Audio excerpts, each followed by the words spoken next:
the city of Guwahati, there used to be many ponds and tanks that were built at different times and were very important.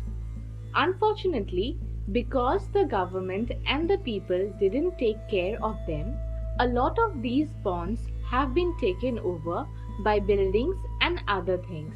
Civilizations flourished next to water bodies, and if there wasn't any, the rulers would build tanks or ponds next to it. It is believed the Guwahati city alone had 300 tanks in the past. People would drink directly from these tanks. But most of these tanks were filled up by the Britishers because they felt the water was unfit to drink. From among the last calculated tanks, only a handful survived the depletion caused by the growing Guwahati city. Today, we have tried to curate the history or origin of the last surviving tanks of Guwahati city. Jorpukhuri. Long ago, King Shiva Sinha, also known as Swargadev Shiva Sinha, built a special tank near the Ugratora Mandir in Assam. People think it's very important because it is old and holds a lot of history. Jorpukhuri has two ponds and it was made to help the Ugratora temple have enough water. But initially it was one pond. There was a channel that connected it to the Brahmaputra river. Ahom kings would use this channel to visit the temple. Discover APSC like never before. Experience the thrill of learning with immersive podcasts, virtual explorations, and cutting-edge content, meticulously crafted to align with the APSC syllabus. We are not just coaching, we are your companions on the path to success. Over time, the British came and split the pond in half with a road. That is why it is called Jorpukhuri, which means a pair in Assamese language.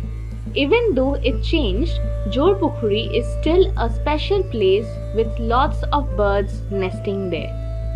The Silpukhuri.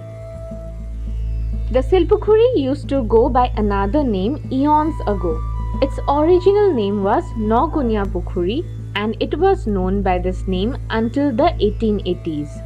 A long time ago, in 1753 AD, the Ahom king Swargadev Rajeshwar Hingha had this tank dug by the Borphukon of Guwahati called Torundwara.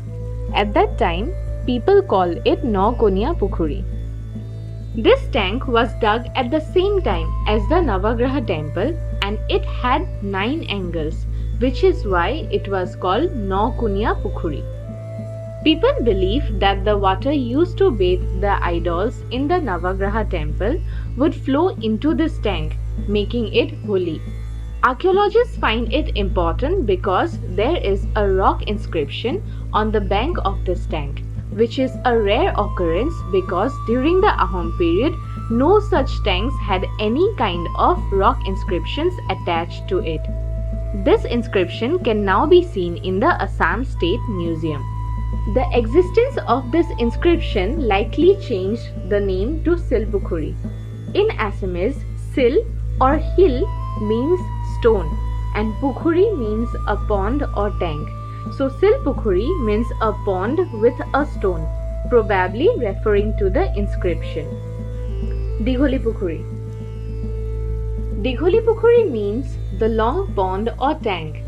In the past, it was called a now hull or a dockyard where boats were kept, fixed or maybe even made.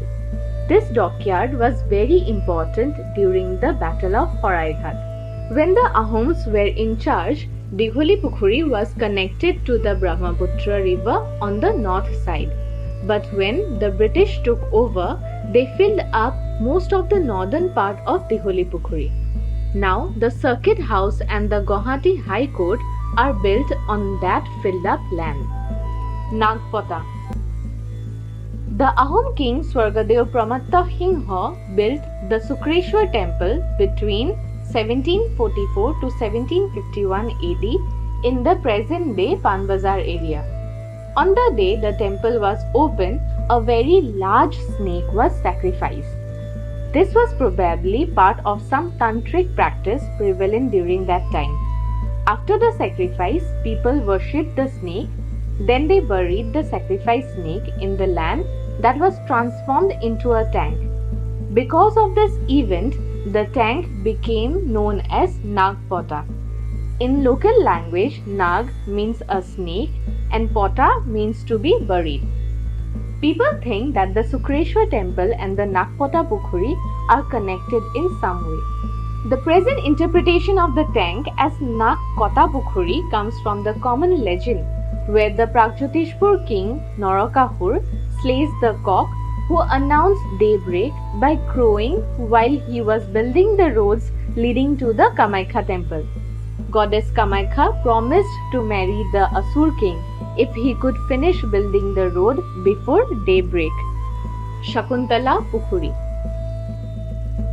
Kanvachal Pahar is basically the eastern part of the Navagraha Pahar.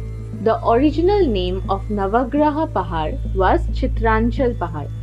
Legend says that the hermitage of Kanva Muni, who was a sage, was at Kanvachal Pahar. His daughter Shakuntala, who was left by her husband King Dushyant, used to live there.